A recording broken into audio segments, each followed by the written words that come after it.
એમ Vishnu YouTube ચેનલમાં તમારું સ્વાગત છે। અને આજે મિત્રો હું બપોરે બ્લોગની શરૂઆત કરી રહ્યો છું, કારણ કે અત્યારે સવાર જ મારી બપોરે પડી રહી છે। હવે ઘરેથી નાહી ધોઈને અત્યારે હાલ પહોંચ્યો છું અમારા ઘરેથી 2 કિલોમીટરના અંતરે આવેલું નટરાજપુરમ સરસ મજાનો જગ્યા છે, ત્યાં પહોંચ્યો છું। અને અહીંયાનો વ્યૂ તમે જુઓ, આપણી જોડે નિરમા પણ આવેલી છે અને પીએનસી પણ સાથે છે।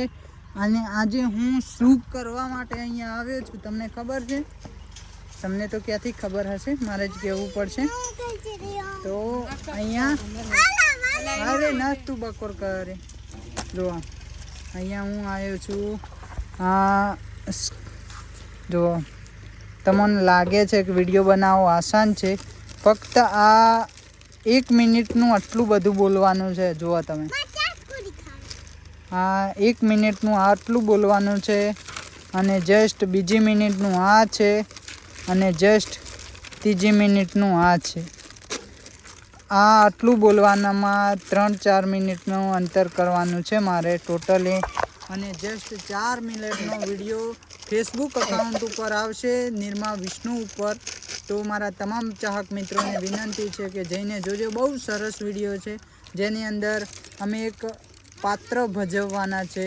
હું એક પતિ છું, નિરમા એક પત્ની છે, અને પિયાંશી એક છોકરીનો રોલ કરશે, જેનો બહુ સરસ મજાનો વિડીયો આપણે તૈયાર કરવાના છીએ। તો વિડીયો જોવામાં તમને બહુ ઇન્ટરેસ્ટિંગ લાગશે।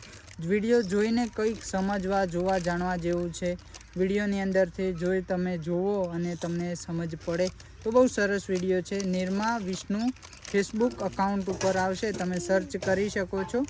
તો જઈને ચોક્કસથી જોજો। ડિસ્ક્રિપ્શન બોક્સની અંદર પણ તમને લિંક મળી જશે, ત્યાંથી પણ તમે directly Facebook account, Instagram account ઉપર જઈ શકો છો।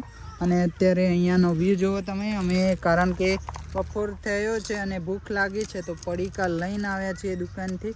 પડીકા મિનિમમ જ ખાવા જોઈએ, અને અમે કોક દિવસે જ ખાઈએ છીએ, પણ જ્યાં ત્યાર બહાર જવાનું થાય તો અત્યારે સ્ટ્રગલ લાઈફ ચાલે છે, એટલે બધું એડજસ્ટમેન્ટ કરવું પડે છે, તો ખાવા પડે પછી। બાકી તો લિમિટેડ જ ખવાય, બાકી તો ના ખવાય, કારણ કે બહુ આ આગળની વાતો છે। વગર ખાવું હોય તો ખાવાની, કંઈ નહીં, જે દિવસ મરવાના તે દિવસે તો મરવાના જ છીએ। પછી ટૂંકું ને સારું ને સારા વિચાર, બસ। તો વિડીયો પર અંત સુધી બન્યા રહેજો। હવે અમે તૈયારી થોડી કરેલી જ છે, બાકી તો રેડી કરી દઈએ, એના પછી આ બંનેને જમાડી લઈએ, પછી નીકળીએ।